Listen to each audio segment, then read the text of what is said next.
This is Dr. Bill Sopchak and my son Joshua Sopchak. We're here with this from the Sopchak Natural Health and Wellness Center. And today the plan was to sit down and introduce everyone to Dr. Josh and give you guys a little glimpse of the person that he is, the man that he is. And when you guys have questions, please feel free to ask him questions too. So I will be looking at the computer periodically. So if you have a question, you can hit chat that you want to ask, and I'll unmute you, or you can unmute yourself depending on how this program works. I'm not so sure on the meetings one here because I haven't done it a whole lot of times, but I have some questions that I thought I would ask Josh, and so I guess we'll get started. What do you think? Yeah. All right. So the first question that I wanted to ask Josh was, what was your influence, or what was it that that made you feel like, you wanted to maybe go into this profession? And at what age do you think I remember when you were a little kid, but I don't know what your brain tells you and what you remember. So just thought I'd ask you. An issue. Answer the question? Yeah, go ahead. Okay. Hello, everyone. So I guess I've always had chiropractic in my life. My mom and dad always said that I was adjusted pretty much from the instant I was born. And so growing up, I had a pretty huge and profound influence with chiropractic being in my life. I guess I always said that I wanted to be a chiropractor, and I think I was just super fascinated with the idea of it and the fact that my dad could help people just through his hands. So I think that's kind of where it started. And following that, I guess I kind of had that idea throughout the rest of my life, and pretty much kept that idea of wanting to do chiropractic up through middle school. And I remember taking some sort of test that helped you determine like where you were going to go professionally, and I had some sort of high score in the, I think, security or something like that. Anyways, it was indicative of like police work, and so I kind of went with that for a little bit. I was interested in that, but ultimately I decided that wasn't what I wanted to do.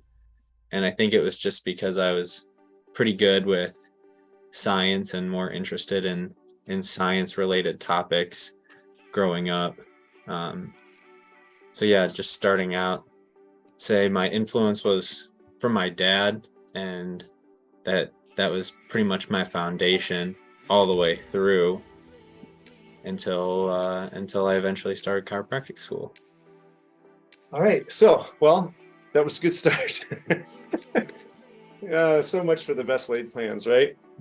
So, as you got older, I know that, you had questioned kind of what you wanted to do. You were in high school and you didn't know, what do I want to do?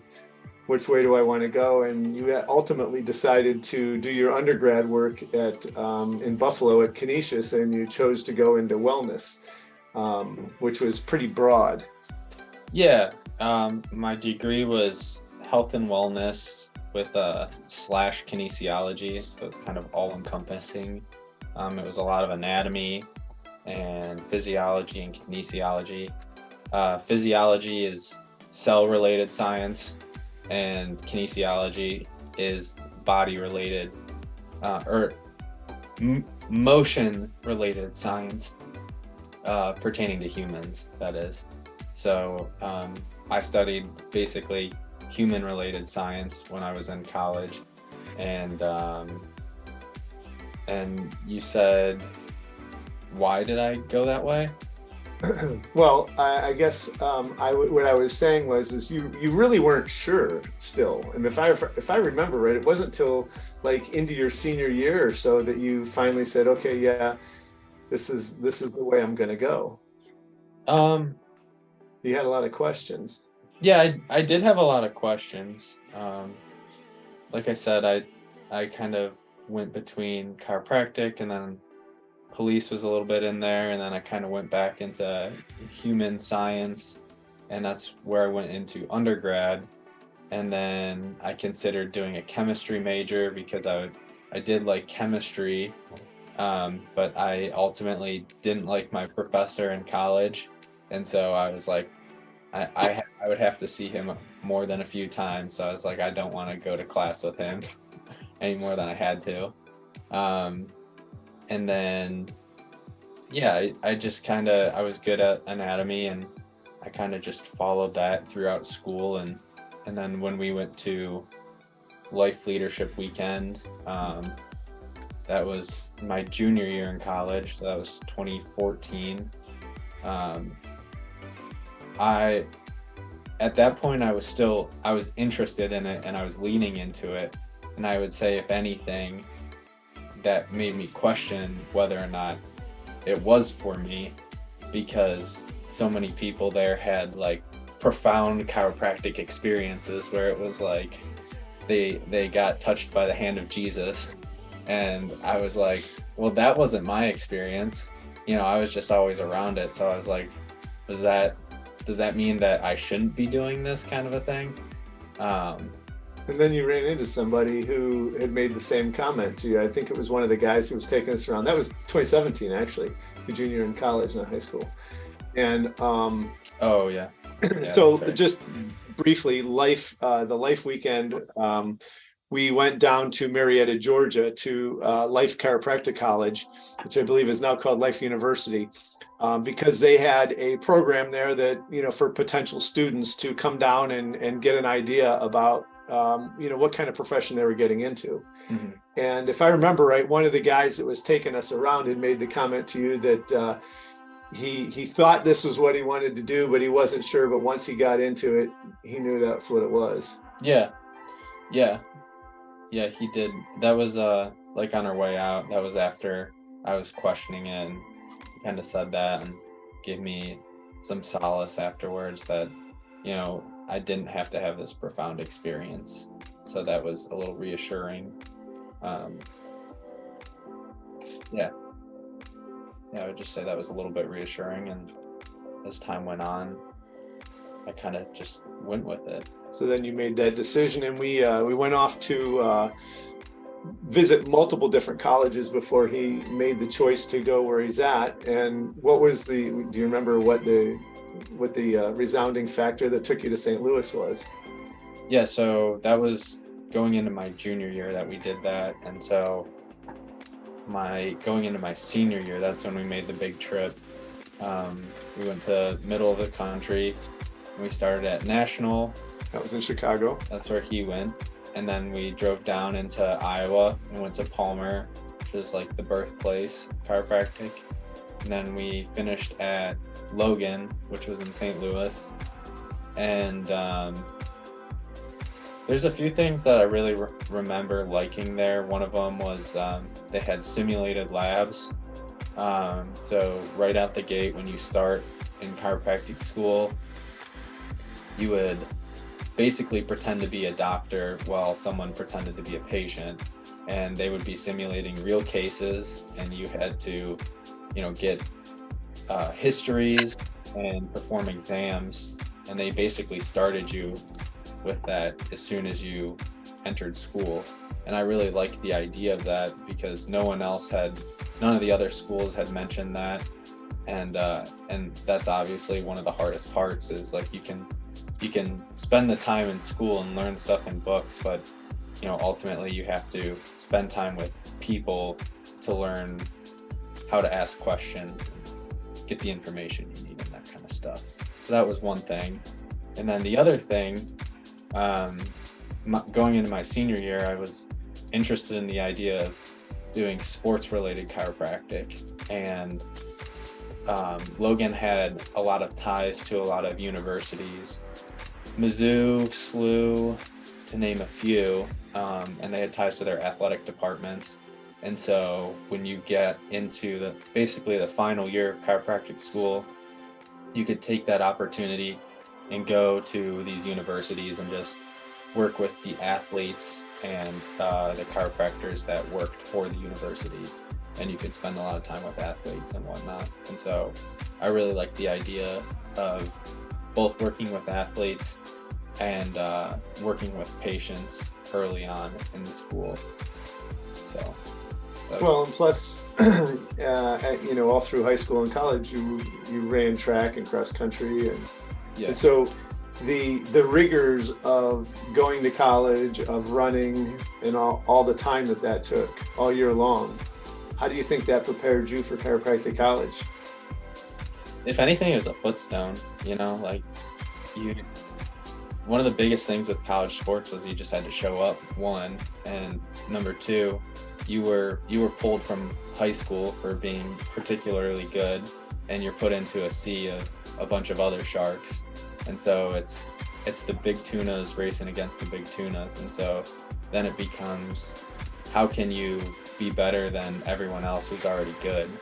And so I learned a lot about, just going the extra mile, doing extra things, extra stretching, doing core after runs and whatnot, diet, nutrition, changing your diet, how you eat. In college, everyone has a pretty fast metabolism, and you can eat whatever you want, especially when you're running like 70 miles a week. It doesn't really matter what you eat because it's just going to burn right through it. But if you really wanted to be good, you needed to, eat vegetables, eat fruit, reduce the amount of carbs you're taking. And there's a time in college I went gluten-free again, trying to eliminate some of the inflammatory stuff in my diet and reduce the amount of injuries, inflammation, and any of the byproducts that I would produce during my race to see if I could race any better. When I did do that, I think that was my second best season that I had. So cross country wise, that is. So. And then in college, you were taking anywhere from, say, as most kids in college are taking anywhere from 12 to 16, if you're an engineer, maybe 18 credit hours. And then when you go to chiropractic, and that's, so you get your undergraduate degree, and then you go to chiropractic college, and things get a little rougher, huh? You go from 12 to 16, maybe 18 credit hours to 24 to 32 credit hours. And so can you give us an idea of what a day in the life of a 32-hour credit is like? It's like going back to a high school schedule, except it's actually hard. You wake up in the morning and you have to be there by 7:30, and you go straight through until your lunch break, which is like 11:30 to 12:30, and then afterwards you'll go pretty much straight through until 5:30, 6:30, whenever your last class is. And there's no breaks or study halls there. It's just straight class. So you're going one class to the next. And even on top of that, most students at Logan will do clubs during their break hours. And so, between going to class all day and then your only break, you're doing a club, and then going to class all day, you come home, you maybe have like a couple hours until you got to go to bed and you got to eat, and then you have to study because the train doesn't stop. And you just I've never taken more tests in my life. There's weeks where it was like we had tests every single day of the week, Monday through Friday, and some days you had multiple. And you just get to a point where you can't study proactively anymore. You have to study what's in front of you until you get to the weekend, and maybe hopefully you can get a little bit ahead. So there's a lot of school. We started off with 22 credits and worked our way up to 30 credits in the first year, and then we took a little bit of a dip, went down to 26, and then by your sixth semester you can take electives. So I think I actually took upwards of like 33 credit hours with some of the extra electives I took. And and then the last year was actually nice because it wasn't insane with classes and electives. You actually got to take a few classes and And that's kind of when you begin that transition from school and student to like preceptor doctor. Yeah. So you, when you get after about 2.5 years, you start student clinic. So in student clinic, you're working on families pretty much, right? Well, student clinic was just students mostly. Not the students' families. Um, So not- at our school, that's how it was when I went. That was a long not, time ago. yeah, I mean, I guess kind of, but it was mostly just students. You were seeing, your try one and try two, who are your first year students.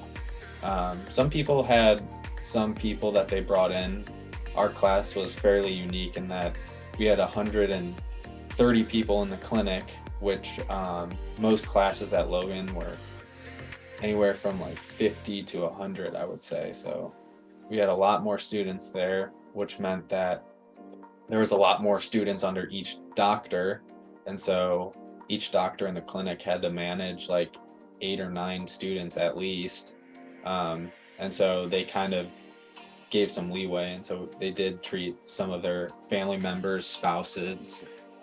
We did get pushed some outpatient clinics because otherwise we wouldn't have enough people to treat. So yeah, I started off in the student clinic and tried 7, and I mostly treated students. And then in try 8, I moved up into the outpatient clinic, and that's kind of where it's like anyone who wants to get adjusted who comes to Logan can get an adjustment. Adjustments were super cheap. It was like $10. So, I mean, as long as you don't mind working with a student, you might as well go. And so I saw a decent amount of people because I kept the same clinician from try 7 to try 8. And so I was able to maintain that patient base that I had because they were under Dr. Boylan. And so when I moved up, they were still under Dr. Boylan, who I was under.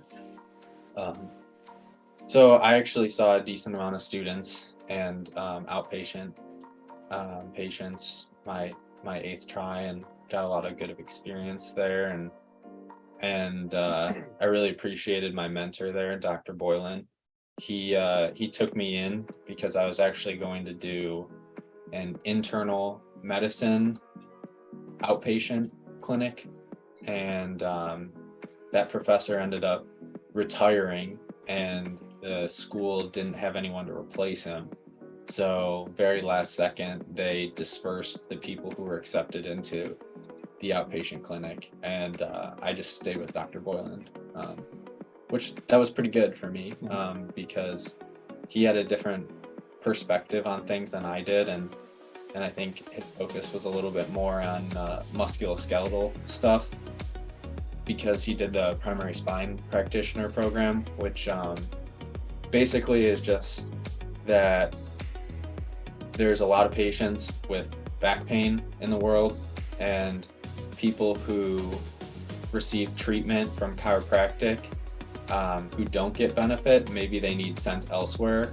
And so sometimes we'll send them over to like a medical doctor or a neurosurgical consult, and we may not hear back from them again, and so they kind of get lost in the sea of doctors, and maybe they do get treatment, maybe they don't. And if there's no one there to manage them and guide them and put them into the appropriate areas, they kind of just get lost, and maybe they just suffer with their own pain and disability. And so he did that program. So that was his background, and that was good for me because I come from this background. He is multifocal and looks at a bunch of different things, and that's kind of how I think about things. And so having a little bit more of the musculoskeletal element was really good to bring some more focus into that and get a little more understanding in that aspect. So then you did some externships where you went to Atlanta and to Marietta and to Fort Myers a month before the hurricane came. So that was an interesting thing as well. Yeah, my vacation really got kicked in the butt on that one. But yeah, to start, in May of this past year, 2022, I moved down to Atlanta, Georgia. And so I started at Dr. Bacon's clinic, and he saw a lot of patients. And so I got my hands on a lot of different people, a lot of different bodies. Which was good because of COVID. That kind of messed up a lot of what you did in school, where you didn't get to see as many people. Yeah, yep, that's correct. So that was a good thing. Yeah, my chiropractic experience is probably vastly different from most of the doctors out there, just because of what we went through and the precautions that the school took. And so I worked on my lab partner and roommate for 2 years. And that was pretty much the extent of the only body that I really got to work on. Until you came home. With the exception to coming home, of course, under the guidance of a doctor, supervised. Absolutely. Working on me, making sure that I'm working with him so that he understood, force lines and things like that, and working on my other boys and my wife. And Adam was always totally blunt with you. Sometimes too blunt, but it helps you to become better eventually. You get over yourself. But yeah, because you think you should be good right off the bat, right? Yeah, I mean, at least 3 out of the 4 people I was working on said most of the things I did was good, but Adam was the one stubborn one who always gave me trouble. So, but anyways, I went to Marietta, and I worked on a lot of different people, and Dr. Bacon got me thinking about the idea of movement patterns and how people go throughout their day and their life really doing the same things for the most part habitually, and that's going to cause the same types of dysfunctions or subluxations or fixations in their life, and eventually that's going to cause problems. And how do we treat that? We treat those areas, and what happens if we can't just help you with our hands? Then that's when we start to look into other things like nutrition or neuroemotional techniques and that kind of psychosocial stuff that influences us whether we know about it or not. So then I moved down to Fort Myers in the end of August, and that was where one of my high school buddies lived. And so when I was talking to him, he was like, "Hey, you should come down," kind of jokingly. And then I ended up doing it. So it was kind of fun for me because I got to hang out with a friend for a couple months, and I got to be by the beach and in Florida. And so it's kind of like a can't say no opportunity. And so I moved down there, and I started at Dr. Nate's office early. So yeah, I moved down to Florida, and within a month the hurricane hit, and that was pretty crazy. I was actually at work when we got the evacuation notice, and I called Steven, and we both agreed that we should probably leave. And he ended up calling one of my friend's parents, since I was at work, and asked them if me and his fiance could go and stay with them for a few days while the hurricane passed. So we ended up going down there and put one of the extra cars in a parking garage, which was a great decision. And eventually we came back basically 5 days later, and the whole area had been messed up. Traffic lights were down, vegetation everywhere, trees were down. Basically looked like a bomb went off. And boats in people's yards the boats didn't belong. There was a few boats in people's yards, and that was pretty funny. We were driving down San Jose, and there's a boat yard right next to these people's homes across the street, and the water rose up like 7 feet or something like that, so enough to clear the fence. And then when the water went down, there's just boats in people's yards, which was pretty hilarious to drive by. So I went there, and after the hurricane, I continued to work at Dr. Nate's office, and I worked there through December. And at his office was different than my dad's, so I got to see another perspective.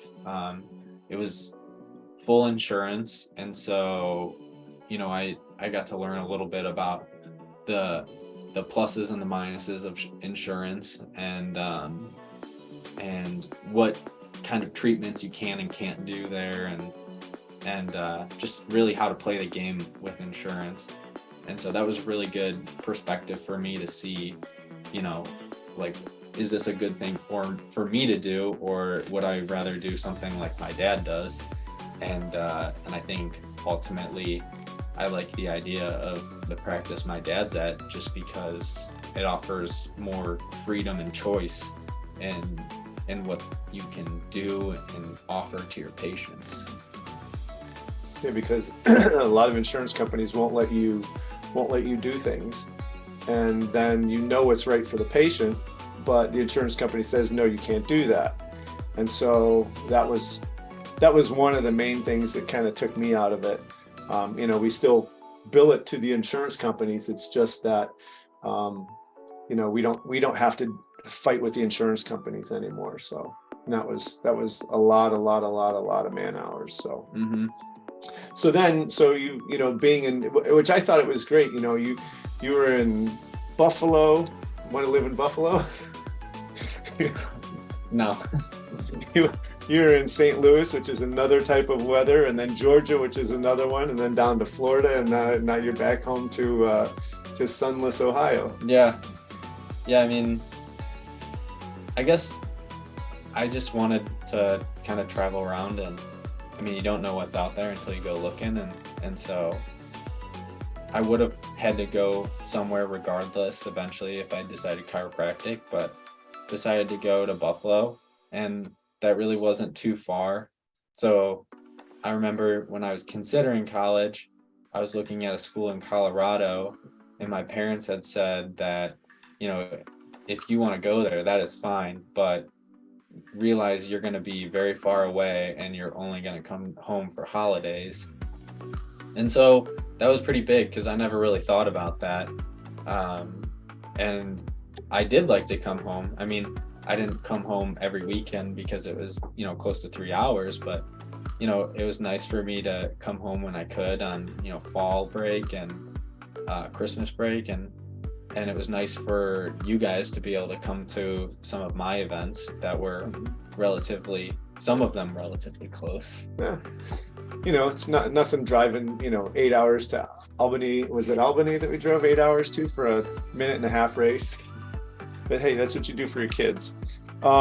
So is there anything that you would say kind of helped you to make the decision to come home instead of, ultimately you weren't sure that either. You didn't know where, you said you didn't want to live in Ohio, and yet here you are. Yeah. I mean, the biggest thing that I enjoyed while I was in St. Louis was sunlight. And you may laugh at that, but it really is, it's crazy just how different it makes you feel. I mean, there's actually a depression linked to lack of sunlight, and it's called SAD. It's seasonal affective disorder, and you just haven't gotten enough sunlight, and so it makes you depressed. Which is why it's so important to be taking extra vitamin D right now. Right. And so I really did like the extra sunlight that I got there, but I decided that I wanted to come home. I mean, I hadn't been with my family for a long time, almost 8 years, and so being home allows me to see my brother's final cross country and track season, which is pretty cool. I have a great mentor at home, and I'm excited to learn a lot of different things that he has to share with me, and see where our practice grows, really. We're both interested in pretty similar stuff, and so we can kind of bounce ideas off each other and learn. And he has way more knowledge on things than I do, but I have a lot of maybe newer a little bit more current stuff in some areas than Plus, he does. I'm sure you're remembering things that I forgot a long time ago.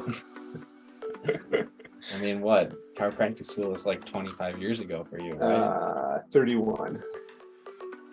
Just a few. So yeah, it's been a while. So I will tell you that for anybody who's on the call, if you have a friend or somebody, a loved one that you'd like to have come see Josh, for the next month, we're going to be doing a 50% off your initial evaluation to see him. So most of the new patients will probably be going his way for the most part.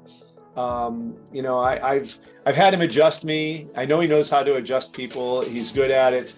And again, he's always got me to ask questions if he ever runs into a question or anything. But I guess, this comes to a point where you have to kind of hit a question that's a hard question. And where I'm going to ask you, so why is it that somebody should come see you instead of going to see somebody else down the street? This is a real tough question, especially for somebody fresh out of school. Yeah, I mean, it's a great question. So much so that I didn't want him to ask me it. I mean, in both ways, you're gonna get chiropractic whether or not you go to someone else or come see me. But I think something that is unique about my dad's practice that I hope to continue is that it's really familial based, and it creates a sense of community. I can't tell you how many times that my dad comes home and he was even talking about it the other day, how he had two patients that happened to come in at the same time, and they were both busting his chops, and they thought it was hilarious, and so they started making appointments at the same time. And that's just that sense of community where you meet someone who's going to the same person as you, and you have that commonality, and you form somewhat of a friendship there. So I just hope to foster some sort of chiropractic family myself with my patient base. I'm interested in various aspects of health, nutritionally, chiropractic, physical, and some of the psychosocial or emotional stuff that goes on in people's lives. Whereas if you went to someone else, you might not get those aspects. If you're looking for a quick fix, you can always drop into a chiropractor who does insurance and just adjusts you. But I hope to spend a little bit more time with my patients and really help them change how they eat. That way they can function better, and treat them chiropractically so they're moving better. And we don't currently offer it at our office, but whether we refer them out to someone who does something like NET, or whether we talk about how to internally talk to yourself basically and stop the negative thinking, and really just promote yourself to be a self-sustaining individual and get you back to the things that you want to do. I think those are all really important things that I hope to inspire patients to believe in themselves and be the hero of their story. And he's also already jumped into a postgraduate diplomate program, which is a 400-hour program, and it's going to take several years in functional medicine and internal medicine. Just like I've done the orthopedics and the sports diplomates, he's jumping in on the internal medicine one. So, the goal for that is that it's kind of like what we do. Our goal is always to take the patient where they're at. And what took me into it was to realize that chiropractic is amazing in what it does, but it's not the chiropractic adjustment isn't everything. There's nutrition, there's allergy issues, there's electromagnetic stuff, there's emotional things. There's all these other things that are constantly bombarding the body that isn't just being capable of being taken care of neuromuscularly. And so, so Josh seems to be on that same pattern as well. Growing up in that all through high school and college, and hey, what's going on, and muscle tests to find out what's going on as far as the immune system goes, and then what supplements to take, and then bam, 2 days later everything's gone for the most part, instead of having to take any. I think you took antibiotics. I think you had antibiotics when you were like 5. We were going to Florida, and you had an ear infection. And if we weren't going to Florida, having to go on an airplane, I would have done it a whole nother way. But it was the day before, so we did end up doing the antibiotic on him that one time. And just of the 3 boys, I think 2 of them have had antibiotics, and the last one hasn't had anything. So, but the first one probably saved his life, Adam, when he pushed me into letting him get antibiotics when he was in high school, because we found out that he was allergic to penicillin. And a couple years later, or a year later, when he had that brain swelling that he had, giving him the antibiotics probably would have killed him. So it's a good thing that we found out in that case. So yeah. And, I guess one other question that you might have is, what kind of things, who are you? What kind of things do you like to do? What floats your boat? I mean, clearly I like school, as I started another program. I like to learn. I have that interest in knowledge. Yeah. Separately, I like to watch movies. I actually think a lot of people have told me this, that I have some sort of amazing memory for movies, and I can just recall a lot of different movie scenes and quotes and whatnot. But I really like to watch movies. I like TV shows. He should be Siskel and Ebert. He's a big time critic. And I like to read here and there. Lately, I've just been reading stuff that has been interesting to me in my field.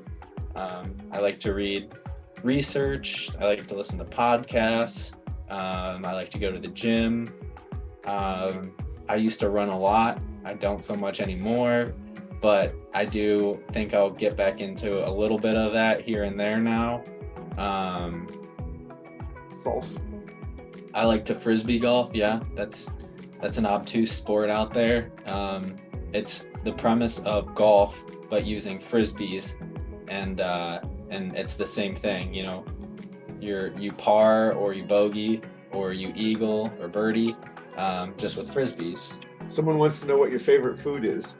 My favorite food. Well, my favorite junk food is pizza. The thing that they say has everything that you could possibly want in it, right? Carbs, fat, and meat, except that it's not specifically healthy, but go ahead. No. That's why I prefaced by junk food.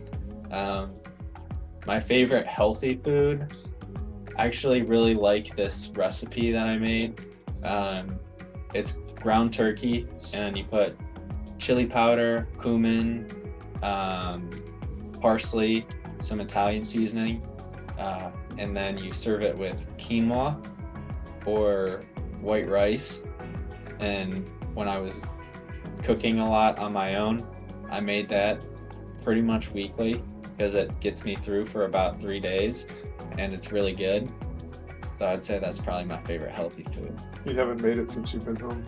I haven't made it since I've been home. I haven't had to cook since I've been home, besides breakfast and lunch. So, yeah, that's my favorite healthy food. All right. Well, since nobody else has any other questions, I just want to remind you guys that if you have any friends or anyone that would like to come see Josh, it'll be 50% off the initial evaluation.